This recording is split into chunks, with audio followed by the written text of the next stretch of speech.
Ladies and gentlemen, hold onto your wallets. Not because someone might steal them, but because they might not anymore. That's right. Breaking news, South Africa has reported notable decrease in major crime categories. That's right. Murder, raping, kidnapping, and car hijacking, and incest. Incest. I didn't think those were like real crimes. I thought they were just incest, and I thought it was just something you elders deal with. Oh God, something. The police minister, Senzo Mkhunu, announced the fourth quarterly crime statistics last Friday, covering January to March this year. While the data shows significant decreases in most major crime categories compared to the same period in the previous financial year, there is growing concern over the rise in sexual offences, including rape and other contact sexual crimes. Like that. Anyway, are all reportedly down. Yeah, I mean, finally, something in South Africa is going down other than just the rand or Eskom's power grid. And now, according to SAPS, the stats are showing notable decline. Yeah, that word notable always gets me. Not massive, not significant, just notable. As in, we notice it. We notice it. Barely. Yeah, but we will take it. You know, it's like losing 2 kilograms and start saying, yeah, I'm on, a weight loss journey. Sister, you just skipped a meal. Shut the fuck up.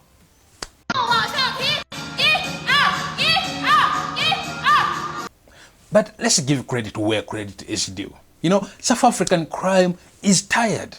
You know, after decades of doing the absolute most, even the criminals are saying, yo, we need to try entrepreneurship.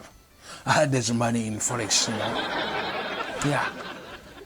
And some have gone corporate. I'm telling you, next time you see a guy putting on a suit in Santon with the telephones, don't rush to assume he is in finance.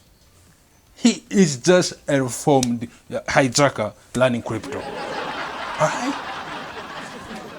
But let's talk about car hijacking. Down by a few percent. Why?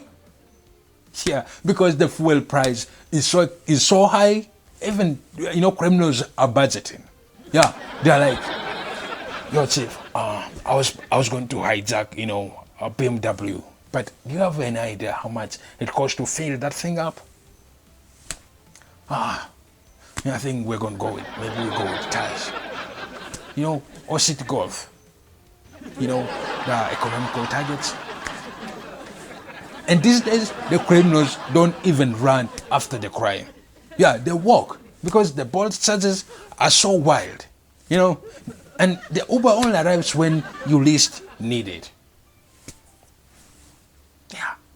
But I think I know the real reason why the crime is dropping. It's the roads, obviously. The potholes in this country has become our first line of defense. Yeah, forget pepper spray. Just drive through a township with an inventor.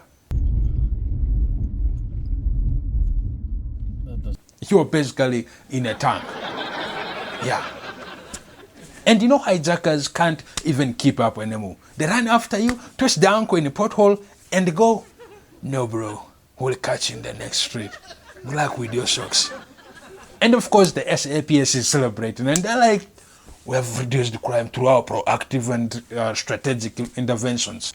Strategic interventions? What are you doing? Reading criminals' bedtime stories? Like, once upon a time, there lived a young thug who chose to do tender fraud instead of street crimes. And he lived happily ever after in Dubai. But let's not pretend that SAPS isn't also being creative.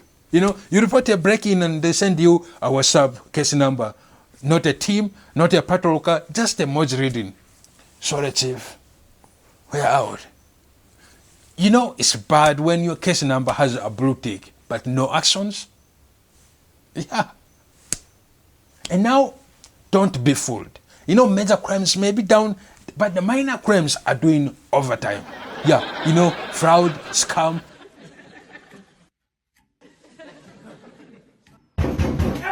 fake prophets.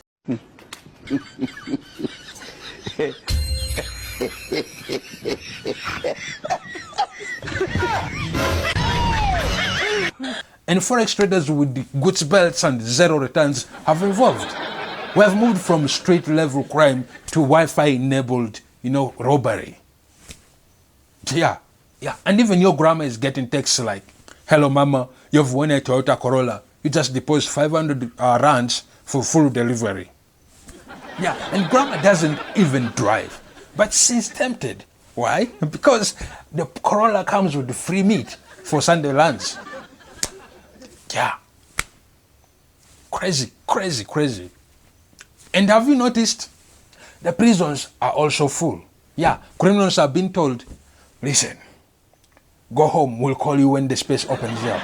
And until then, please, behave yourself." Yeah, it's basically like load setting for criminals. Yeah, stage 4. All house robbers report back in 3 weeks. Even correctional officers are like, he's got a minor case. Let him go chill home. We'll send him a motivational coach through TikTok. And let's be honest, for most South Africans, or even the whole Africa, the real crime is economy. Yeah, you wake up, open your banking app, and the money is missing. Not because someone stole it, it's just because life is expensive. Yeah, the electricity bill, criminal. The grocery prices, that's armed robbery. And DSTV pricing, yeah, that's organ harvesting. Yeah. So yes, the crime is down. And that's good news. But don't celebrate too hard because this is South Africa where the stats might change faster than a tender contract. Yeah, 1 minute the streets are safe, the next minute your car is missing and the police are saying, "Have you tried refreshing that case number?" What the fuck case number? My car is missing. But hey, we will take the win. Even the small one. Yeah, so tonight I salute all the criminals who took a break, police who updated their WhatsApp status, and citizens who still lock their gates 14 different ways, just in case the stats were lying. Yeah, so thank you for watching. Stay safe, laugh hard, and hey, if the crime does go back up, we'll talk about it next Friday. So subscribe and keep looking up.